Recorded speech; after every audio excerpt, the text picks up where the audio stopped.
Thank you for all coming this afternoon. This is the second in our featured faculty lecture series. The featured faculty are identified each year as a way to honor professors whose outstanding research has contributed to the sciences, the arts, the humanities, business, and society. The 2011 featured faculty are engaged in the creative process of research every day at IPFW, laboratories and classrooms in the community and around the world. The featured faculty lecture series is meant to showcase these award-winning faculty and their groundbreaking work. Today we have Hedayeh Samavati, who is a professor of economics. Her PhD is from Iowa State University. The rest of her degrees are from the University of Tehran in Iran. She's published a book, more than 40 refereed journal articles, numerous proceedings, presentations, book reviews, etc. Her work today that she's going to present for you is a continuing body of work on bank robbery. I give you Hedayeh Samavati. Thank you. Thank you. So I would like to show you a short video clip. So before I start my lecture. Oh, sorry. The drama began at 11 o'clock local time. Two masked gunmen walked into the Chase Bank in Pearland, Texas, just south of Houston. Police say the suspects beat up the bank manager and were trying to make their getaway when the first officer pulled up. Shots were fired by both the suspect and we believe at this time our officer. The suspects retreated back into the bank and held 7 people, employees and customers, hostage. 60 officers, including FBI agents and SWAT members, surrounded the bank. About 2 hours later, 5 of those hostages were released unharmed. Police say the gunman agreed to release the remaining hostages and gave up. When the drama ended, police rescued 3 more hostages who'd been hiding in a bank closet. The gunman had no idea they were there. So if you are in the habit of watching evening news, in all likelihood you might have seen a report like that. And if you have, then what has been your reaction? In my case, it usually flew on top of my head and I did not even think about it. But there was some time in 2001 that it seemed that every time that I opened up the news, there was yet another report of bank robbery in Fort Wayne. And until one time I came back from work. Of course, my work is IPFW. Went to home and turned on the TV one more time. I'm a bit of a news junkie. And there was yet another report of bank robbery, and this time was the bank on Hobson Street, like 4 miles from my home and 2 blocks from IPFW. And that was the second time that this bank was robbed. This time I took note of it, actually. And I got to thinking, what is going on here? Because it seems that at that moment, it shattered my preconceived notion that as though bank robbery belonged to the time of past in the world of Wild Wild West and maybe in the movies. And in fact, bravado of early bank robbers such as Jesse James, John Dillinger. Notice that he's a Hoosier, born a very famous Hoosier, born and raised there on Indianapolis. And Bonnie Parker and Clyde Barrow, who had captured public's imagination and created a mystique that Hollywood capitalized upon, making movies. The young do not remember this. Butch, Cassidy, and Sundance Kid. Bandits, more recently. That's a machine gun right there. So is bank robbery a thing of the past, glorified in the Hollywood movies only? Here is the question. Actually, a report by FBI in 2001 reported that every 52 minutes, one bank was robbed in the United States. And here are some statistics and background. The first bank robbery in the United States occurred on March 19, 1831, when Edward Smith robbed the Citibank on Wall Street in New York City for $245,000. Today, the average amount of bank robbery is about $5,000. Now, even though it's not a whole lot of money, but the frequency with which the bank robbery occurs makes it a more serious of a problem. And here are some statistics. My apologies because I couldn't find the data for these two. I misplaced my report. But notice that from a low of about 7,000 to 10 in the 2009 to over 10,000 robberies occurred in 2001. And here are the dollar amount of loot taken. Usually the FBI recovers no more than 20%, between 20 and 22% of the money stolen. Now, the cost to the society, I argue that is substantial. How so? This is a costly proposition for the banking industry as well as for the public. The cost to the banking industry include loss of funds, destruction of physical property of the bank, injury to employees, customers, the security guards that the bank may have, and disruption of banks' business. And when it forces the banks to invest increasing amount of capital in terms of defending the bank from this crime, they invest in state-of-the-art security devices, dye packs, GPS embedded in the fake money, reinforced bank, and so forth. Now, cost to the public, how does it affect the public as a whole, like you and I? First of all, taxpayers fund these police departments and the inflated large bank robbery divisions. If you notice from the little clip that I showed you, actually it said 60 police officers responded to that one incident of bank robbery. So the cost is substantial. Now, the police officers, law enforcement officers, are charged with enforcing the law, pursuing the thieves, catch them, collect evidence, so that the evidence would be sufficient to convict and successfully prosecute these thieves. And the cost of court system and the prosecution also is there. Then about a rate of about 50% or so, maybe they get the robbers get arrested. And think about the statistics I haven't shown here. Every year, around between 7,000 to 8,000 people are involved in these bank robbery events.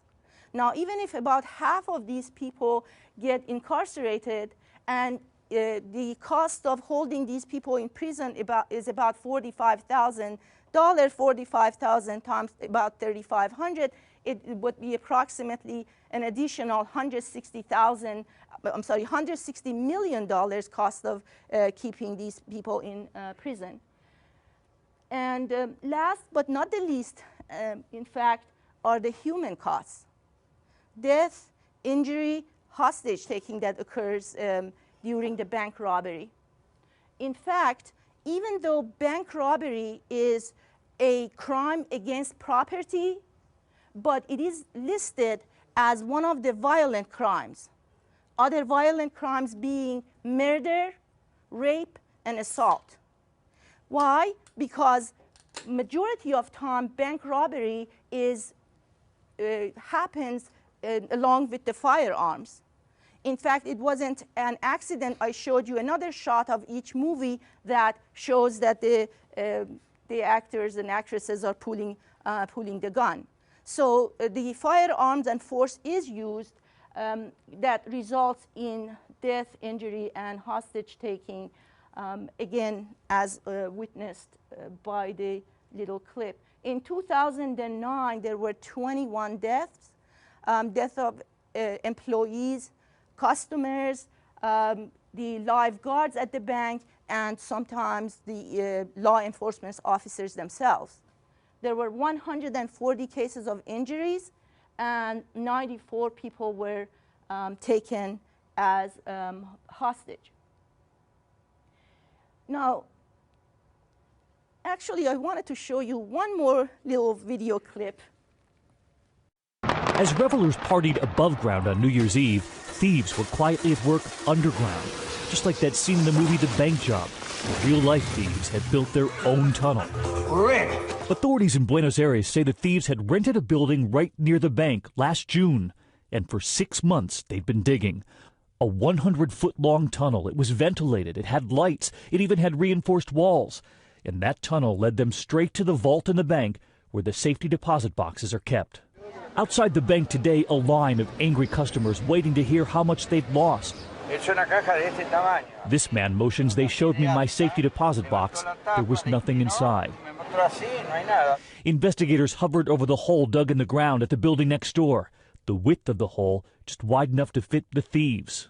Authorities say the thieves spent the entire weekend prying open and emptying about 140 safety deposit boxes. But police had no idea until the bank opened on Monday. They do have this image now, what appears to be one of the thieves carrying bags to the car.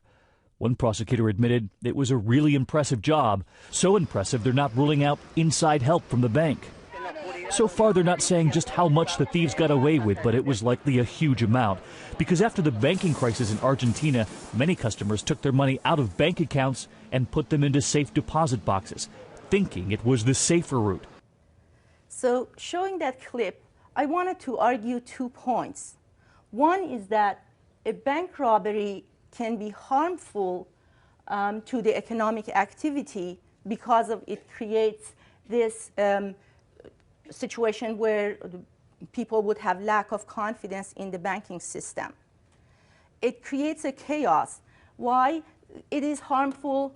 Notice that the function of the banks from the point of view of economy as a whole is that the banks act like a financial intermediary that would help to efficiently channel the savings from the savers or small savers to the borrowers, the investors, especially the small business.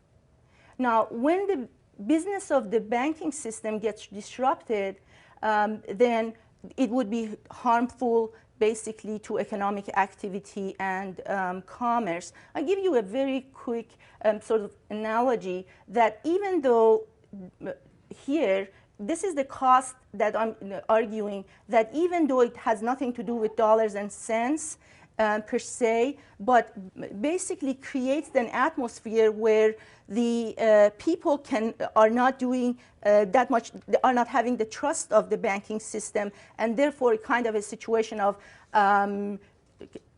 creating a bank panic crisis and the run on the bank. Of course, in this case, it was a bit sort of exaggerated, but if you recall at IPFW a while ago, a couple of sort of irresponsible juvenile were calling in a bomb threat. And even though the bomb threat never materialized, but none of us at the time was knowing every day coming to office, can we carry on our business as usual or not? That created this insecurity. And that's the same sort of issue that is harmful to the common good and economic activity. So that's point number one. Secondly, that the bank robbery are almost always a planned criminal activity. Now, of course, in this case, again, it was too much of a planning, but planning nevertheless exists. And I don't want you to think that I'm just using the anecdote here. That is based upon the research of criminologists, sociologists, and psychologists working with the group of convicted felons, bank robbers, and asking them what was the situation under which they operated. And there are like estimates of 75,000. One study has 85%. The other one has upward of 90% that the bank robbery was a planned criminal activity. Now, the essence that it is a planned criminal activity, that means that it is possible for us to find and discover the factors that would affect the event of bank robbery. Now, I have conducted two types of analysis of bank robbery. One is a microanalysis, and one is a macroanalysis. The microanalysis has to do with the examination of bank robbery in Fort Wayne, Indiana. And so you might say how and why and how I was led to this study. And this is exactly as I told you. In 2001, it seemed to me that there was many incidents of bank robbery, and that I noticed that when the bank near me got hit and hit twice, then I started asking myself, why is it that some banks become target of bank robbery while the others don't? And that if another question for me was, is it possible to find the variables, the factors, those elements that make one bank to become a more likely target of bank robbery than the other ones? So this study led to the publication of an article that was published in Business Horizon January-February issue of 2004. To address those questions that I told you, I basically started with this premise. I knew a statistical modeling method that would allow you to predict the probability that an event will happen.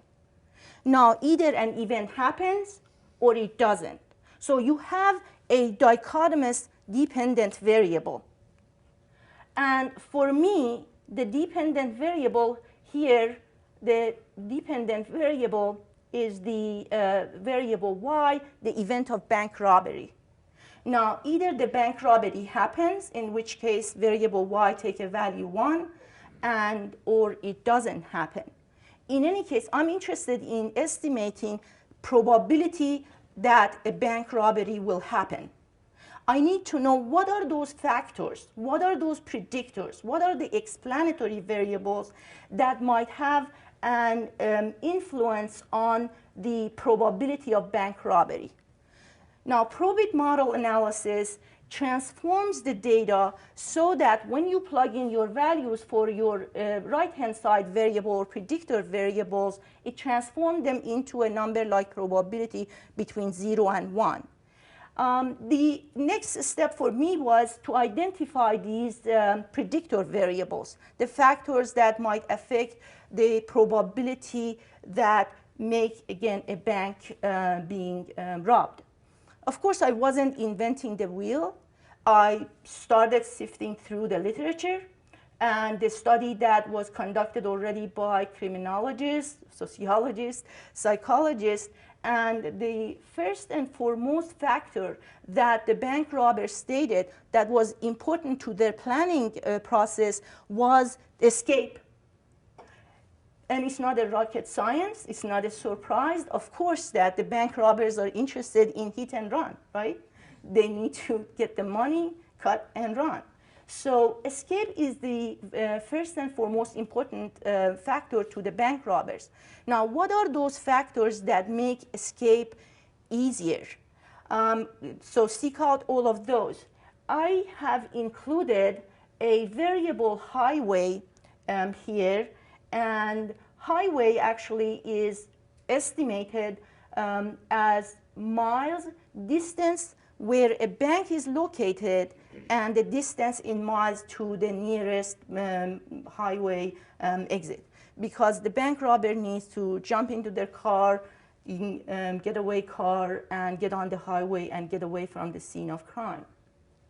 Now, other than closeness to the highway that makes escape easier, the other one, let's say here is the variable intersect here. That is the closeness, the location of the bank near in an intersection. If you are closer, the bank is closer to an intersection, then there are various ways available for the bank robber to run away. And the other variable, so the variable intersection is if the location of bank is near or at an intersection of two roads, it's a dummy variable, and it takes a value of 1 if yes, or no if not. Now, the next variable I was going to discuss with you was the this variable parking. Now, what is this one? That gives you the proximity of a bank to a public parking space. Now, why is that important? Like a parking, like a shopping mall, the parking of a big grocery store, because the bank robbers need to hide their getaway vehicle and to switch their cars to run. Being near a parking space, like say Glenbrook, then would allow the banks to park their cars somewhere more convenient. This is again another anecdote, but I don't know how much you took note of. There is a bank at the intersection of, I believe, Clinton, and it's like right across from the shopping mall. It has like the classic characteristics that I hear explained in the bank. That bank was first sourced for a while. It got repeatedly robbed, and now it's sitting empty right now next door to the Goodyear. Yes. By the way, notice that these signs in the red that I'm showing here, these are the theoretical or expected, the sign that I think that the model should give us. They should show you the direction of relation. What does that mean? That here is the highway, the sign is negative. That means that the farther away from the highway a bank is located, then the lower should be the probability that that bank becomes the target of a bank robbery. So there is an inverse relation. When the distance is farther, then the probability would be lower. Similarly, if because presence of a parking space make it easier for the bank to get robbed, the farther the distance is, the lower probability of escape, and therefore the lower the probability that the bank get hit. That intersection, again, it makes more roads available. That's positively related to the probability that a bank would get robbed. Next is the variable secure, and this one stands for the presence of a live security guard at the bank. And some banks do have a live security guard, and that is supposed to serve as a deterrent to would-be robbers. Now, so in my variable setting, and that's again a dummy variable, if a security guard is present at the premises of the bank, it takes a value of 1. Otherwise, 0. And again, is negatively associated with the chance that the bank becomes the target of bank robbery. The other variables is included in this model. This is the first time I'm using this. I haven't memorized the keys. So it's the variable branch. And the branch is that if the bank that got hit, is it a branch bank or is the main office? The data suggests that and shows that it is the branch. It is the branch banks that get hit more often. So again, if the bank was branch, it takes the value of 1. If it was the main office, take the value of 0. Finally, the variable police here. This is the distance from the nearest police station. And that would affect the probability of a successful escape. How does that work? Because the closer the bank is located to the nearest police station, in the event of bank robbery, the police can quickly get on the scene. But if they are far away, it takes more time for them to get to the bank. So again, police, that's the distance in miles from the police station and is positively related. The farther the distance, then it's the chance of getting away is higher, and therefore the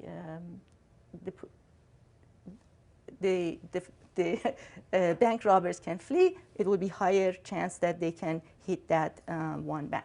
Now, this is the theoretical sort of model, what we expect to happen. But would this, all of these presumptions hold true once you use actual data about the bank robbery in Fort Wayne, Indiana? So next order of the business for me was to find the data that I can estimate and test my model here. Therefore, we started to gather the data, and then I soon found out that there was no published data regarding bank robbery in Fort Wayne, sort of systematic data, either on the internet or anywhere else. So we started calling up the FBI offices, and then again I soon found out that the FBI gathers data only in aggregate form. That is, they are holding the data for the bank robberies in terms of the state-wise. And another story that I wanted to quickly tell you before just go on any further about bank robberies in Fort Wayne, Indiana, and then how exactly I got on it, is that actually Indiana is not a state with a large number of bank robberies. Relatively, Indiana is a low bank robbery state. For example, in 2001, there were only 137 bank robberies in Fort Wayne, and while in Florida, there were over 600. In California, there were over 2,000 bank robberies at the same year. And by the way, like Los Angeles, it is bank robbery capital of the United States. But actually in 2001, however, like I told you, there were like many incidents of bank robbery. What had happened is between 2000 and 2001, there was a significant increase in the bank robberies in Fort Wayne, where the bank robbery went from 11 in 2000 to 21 in 2001. It would be a staggering 90% increase. And, or if you calculate it the other way around, like it would be in every 2.5 weeks on average, one bank got robbed.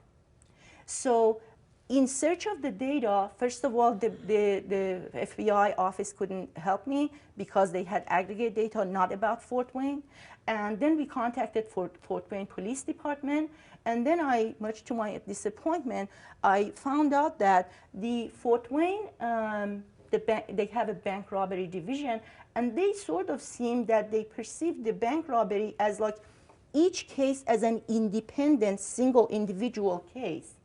Whereas I argued to you, or my thinking is that here is this big piece of puzzle, and each bank robbery should be one piece of that puzzle, whereas the Fort Wayne Police Department thought that these are just like one individual event. How so? Because the data file that they kept on these events contained only the name and address of the institution robbed, the time and date of that bank robbery happened, and then they gave it a reference number. So again, the data from the Fort Wayne bank robbery division wasn't helpful to estimate the model. So as a result, we start gathering and putting together the data set ourselves.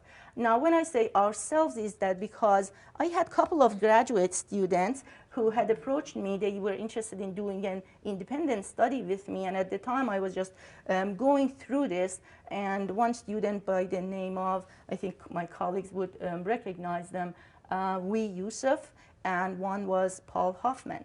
And other than the other projects that I indicated to them, I said, I'm working on this, would you be willing to help me? So these kids actually did a heck of a job. They did help me getting on the phones many times and talking to the police, but also we used the newspapers from 2000 and 2001, whatever we could find, whatever we didn't, we just went and bought all of the back issues.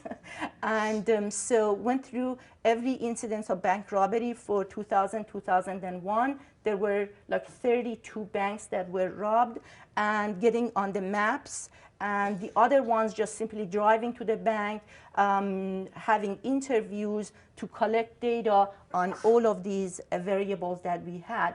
Also, I included 21 banks that were not robbed, because here your model should have some banks that were robbed, some of them that were not, in order to be able to estimate the model. Now, cutting to the chase is that I estimated the model, and from here, all I want to tell you from table 1, that it actually, the model estimated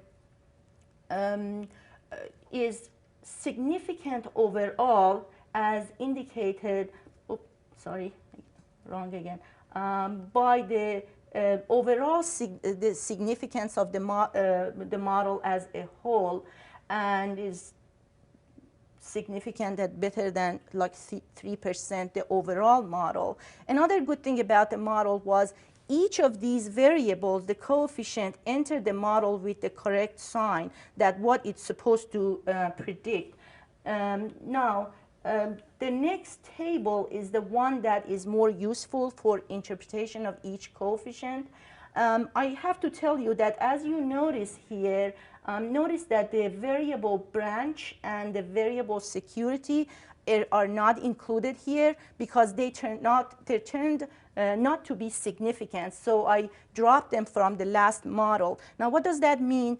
In actually, the variable security, presence of live security, is not represented here, wasn't significant, because there is actually a controversy. It's not settled in the literature. Some estimates had security guard as to be significant. Some of them don't. And in my case, it was not. Why is that? Because while the presence of a live security guard makes the customers feel better in doing business with that bank, but they may not necessarily determine bank robbers, because the above all costs, the live security guard are not going to pull the gun and create a shootout in the bank, because they want to avoid the injury. So that was not significant. I'm not included it. The branch also was not significant. That might be more due to my data, because all of the banks that were robbed, in fact, they were branches, and I only had 2 main office in my data set, so that's not there.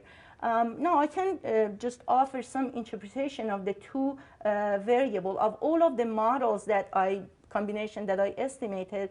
The variable highway and police actually came out to be significant. So this one says that for every additional mile, extra miles that the bank is located away from a highway and the highway exit, the probability, the chance that the bank would fall victim to an incident of bank robbery will go down by about 6.5%. On the other hand, if the bank is farther away by 1 mile from the nearest police station, the chance that the bank get robbed would increase by 6.3%. So the other 2 variables, in intersection and parking, actually are not significant per se by themselves, but they helped to increase the overall significance of the model, and I still kept them there. I just want to show you one more thing in terms of the sort of success rate of my model, the ProBit model. They call it hit ratio. And notice that, again, I had 53 banks in my data set. 32 of them were robbed. 21 of them were not robbed. My model successfully predicted, out of 32 banks that were robbed, it successfully predicted 31 of them would get robbed, but out of 21 that were not robbed, it only predicted 9 of them that they would not get robbed. Now, so that means that my model, 9 plus 31, in 40 cases out of 53, which comes just about a little bit more than 75%, correctly predicted the incident of bank robbery. Now, what is my sort of basic conclusion of this model is that, first, it is possible to construct a model that can help us predict the incidence of bank robbery. We can study this systematically so that we can kind of better prepare ourselves and prevent this incident, since it had so much cost for all of us. Secondly, is that I would argue that if we be aware of these factors, then maybe we can do a more smarter policing. We can have the police to be trained better, sort of to get more value for your taxpayer dollars. Now, I'm not criticizing here the police department by any means, because we all know that the police is charged with law enforcement. They are already doing a very hard job of being in the front line, tackling the criminals. And their basic responsibility, though, is catching the offenders, collecting evidence, apprehend them, and make sure that they are brought to justice. But I think that what we are doing there, basically we are sort of treating the symptoms of the problem constantly. On the other hand, if the police, who are the first responders to this event, be able to collect the better data that allows the scholars to do a more careful analysis, maybe it would better help tackling this problem. I am going to next move to, are you already tired? I kind of like know, so I'm just going to quickly wrap up the next one. The next study was a sort of a macro analysis of bank robbery. Now, what's the difference between sort of macro analysis and micro? In micro analysis, I take sort of, we take the bank robbery as given, as I did, and look, if bank robbery happens, let's find out which bank is more likely to be vulnerable, which bank is more vulnerable to the incident of bank robbery. But when you're looking at the macro and overall picture, you will ask yourself, what in the first place affect the incidence of bank robbery? Why do we have bank robberies? So I set out this next study to find out that what variables explain the rate of bank robbery in the United States. And that led to this study. Was published in 2006 issue of Atlantic Economic Journal. And in this study, I examined the data for all 50 states of the United States plus Washington, D.C., so 51 states, and 11 years worth of data from 1990 through 2000. Again, of course, I have to have the model and decide what is the approach that I have to use to study this problem. In this study, the question again is like how to approach this problem. But other social scientists like criminologists, sociologists, psychologists, when they study criminal activity, they study it by studying offenders' characteristics, such as the offenders' gender, age, maybe employment status. They would study the environment, the psyche, motivations of the criminals. And so they advocate something like a biographical research that you study the life history of offender as he or she enters the life of crime, or that situational research that studies the interaction between offender and the victim, or a combination of those. Economists, however, use a rational choice models. That's what we call economics of crime, or rational choice model. Now, what's rational choice model? Rational choice model applied to criminal behavior was first espoused by an economist at the University of Chicago by the name of Gary Becker, who is a Nobel Prize winner for economics as well. Gary Becker seeks to explain in this approach criminal activity, in this case bank robbery, as a rational decision process.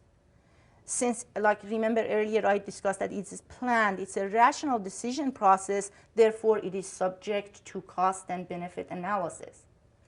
Now, other social scientists don't go down easily. They actually object to this, calling this is a rational behavior. For example, sociologists say that non-rational violence makes sense as a way of committing oneself to persist in robbery in the face of risk and chaos inherent in the criminal activity. So you have to bring an element of irrational violence to prevail in this kind of environment and scare everybody away. So on the other hand, the psychologists also say that the say incidents of bank robbery are committed that most of the time is not just for material gains. Sometimes the bank arena becomes an environment where the rage of psychological pressures from past failures are acted upon. So in this case, like a bank robber feels that he or she is in charge, and that so he's in control, he's somebody. So maybe that's their motivation. Nevertheless, economists, and such as I am, use the rational choice model, and that's the framework that I used. So I'm going to discuss the benefits quickly and the cost, and then finally my estimates. Benefits of bank robbery, you can argue the total benefits from bank robbery would be sum of financial benefits of the loot that they get, plus any psychological benefits. Of course, I benefit from the research of other social scientists. So, but this total benefit is not certainty.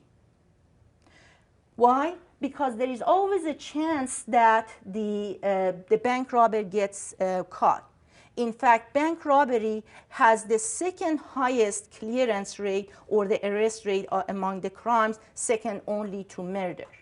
So as long as there is P% chance that the bank robber gets caught and cannot use the financial benefit, the expected total benefit would be 1 minus P times financial benefit from plus any other psychological benefit that they derive from this activity.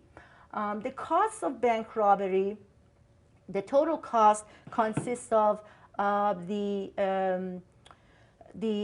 cost of robbery, getting caught, and the punishment, the jail time, and fines that they have to pay, in chance of injury, and also all of the opportunity costs that are associated with the bank robbery. Opportunity costs, in the language of economists, say all other costs that that you have to forego or in other activities. When you engage in the act of bank robbery, then you are not doing other things. And those are your opportunity costs that you would bear if you engage in the act of bank robbery. And then I explain how I estimate that. So again, the cost of bank robbery, the total cost, it's not certainty. Why? Because there is a chance that the bank robber gets caught. A chance of 1 minus P, they don't get caught, no cost there. But if they get caught, and that would be their cost. So the net benefit from the robbery, expected net benefit would be expected total benefit minus expected total cost. In economics, in rational choice model, you will carry on with an activity only if you have a positive net benefit. Whenever the total benefit, expected total benefit is higher than the total cost, then you go ahead with the activity of the bank robbery. Now, I use this to create what we call the reduced form model for estimating using the data. And here, what affects the rate of bank robbery is, first of all, the size of the loot. Whenever the amount of the loot increases, it increases the expected benefit, and it increases the number of bank robbery. Whenever the probability of arrest goes down, then notice that when probability of arrest goes down, total costs go down, total benefit goes up, it increases net benefit, then we expect number of bank robbery increase. Secondly, if the severity of punishment goes down, then also we would expect that net benefit increases, more incidents of bank robbery. By the way, bank robbery is a federal crime. And across all the states, it carries the same sort of punishment. Actually, they made it in 1834, made bank robbery a federal crime, courtesy of fellow Hoosier, John Dillinger, that kept on robbing the banks and flee across the state borders. And so that's the case. And then whenever the opportunity cost of bank robbery increase, also we would expect net benefit increase and the bank robbery incidence to go up. To summarize and include all of these factors into the reduced form sort of empirical model that we can then get the data and estimate that, here is the variables, again, like before, I have included, basically all of the variables that enter here has a positive sign. That means when loot increases, again, remember benefit increases, we expect, this is my left-hand side variable, the rate of bank robbery in the United States now, and then that's entered there. For the number here is police included to estimate the probability of arrest. And the next three variables are measuring the opportunity cost of bank robbery. So I'm going to quickly jump onto the collection of data here, so that I can better explain this. This is rate of bank robbery. I was also fortunate on this study. Now the other two graduate students had graduated and moved on. This time, it's around 2005. I had another graduate student who worked with me by the name of Andrew Burkett. Again, you remember that this young man, was very self-confident and very persistent with gumption. And he always said, I'm the greatest on earth. And that actually, he always beat his own drums, and actually it helped me tremendously. This kid, he finished his MBA in 1 year, and it helped me with persistently call the FBI office, and believe it or not, Andrew managed to get the FBI to mail a big box of printout of the bank robbery statistics for the entire United States, and 11 years worth of data. In that data file was the number of bank robberies for each state from 90 to 2000, and the dollar amount stolen for each year. So the rate of bank robbery, then we get on the website for the Census Bureau, got the population for each state. Remember, because different states have different sizes, the population density. So rate of bank robbery is calculated as the number of robberies per 100 of population in each state. Loot is the dollar amount. We didn't have the data for the arrest rate for each state for all of the 11 years. So we got on FBI website and got the number of law enforcement officer, and the police is calculated number of police per 10,000 of population. It has to sort of proxy the arrest rate. So the higher the number of police, they're more likely to be able to arrest the bank robbers. Now, the other variables, the unemployment rate, the higher is the unemployment rate, that people are not being employed in the gainfully employed in the legal sort of labor market, then they may more likely they have a lower opportunity cost engaging in the bank robbery. That would be with the exception of the bank robbers on Wall Street.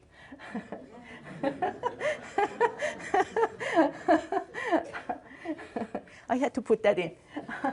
So, and the poverty rate also comes from Bureau of Census, historical, the report, this rate of bank poverty level at those who are the percentage of population who are at or below poverty rate. Education variable came also from the Census Bureau. And that gives you the percentage of population 25 years or older that have high school degree or more. Again, the more educated are more likely to find jobs in the legal market and less likely to engage in bank robbery. Put together the data, estimated the model. I'm going to just skip over the detail of it, but notice that the variable loot, unemployment rate, and police are significant, and notice that poverty rate and education is not significant. I kept it in the model, but I explained to you why I did.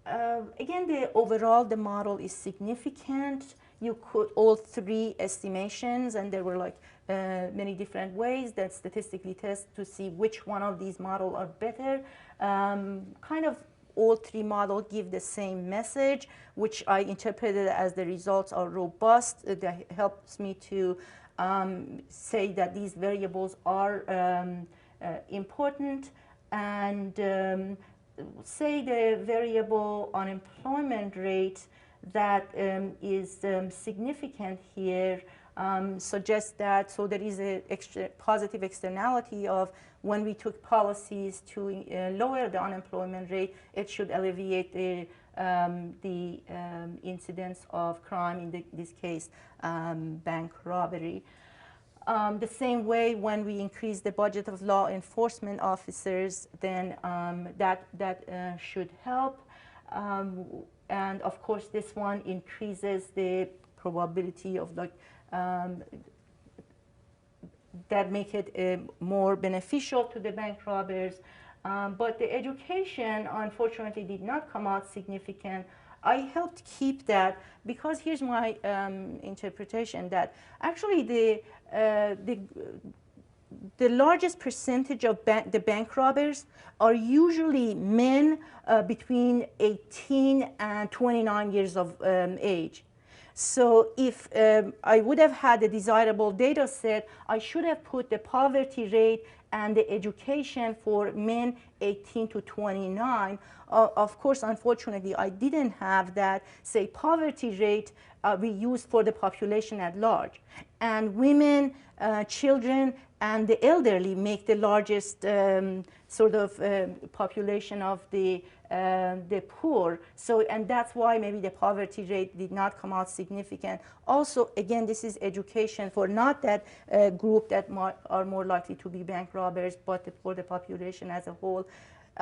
Education is near and dear to me, so I said that the money that we have to spend in incarcerating these people, if we put that into training, education of this group that are more likely to become bank robbers, it may be more helpful. As we are speaking yesterday, I think that I heard that as the part of political debates of the day, and cutting spending, one of the things that are going to go probably is the job training and education for unemployed people. Again, my argument would be that if we have the better data on economic, demographic statistics about this issue, we can better study that. And again, it is possible to sort of study this more systematically so that we can deal with it. One more thing before I shut up. I always know this message, and the department chair says, cut it out. It occurred to me when I was just like getting prepared for this lecture that I thought, and this is they say I have learned that the best defense is a good offense. I thought the audience listening to all of this talk, which I have done, they might say, well, what are you doing? You're just dealing with the petty thieves, and you're leaving the major league ones, the one on the Wall Street alone. And so as a result, I prepared my defense, and it's like, remember, I was just dealing with this and studying it in 2001, and way before all of these things happened. And also that I said, first of all, every little bit counts. And also that actually, if you look at every 5-year period, that the amount of money robbed is like at least $500 million, and sort of it's pernicious. It just builds upon and is, if not certainly as acutely harmful to the economy as what the people on the Wall Street did to bring the whole economy down, but this is as harmful. Thank you very much.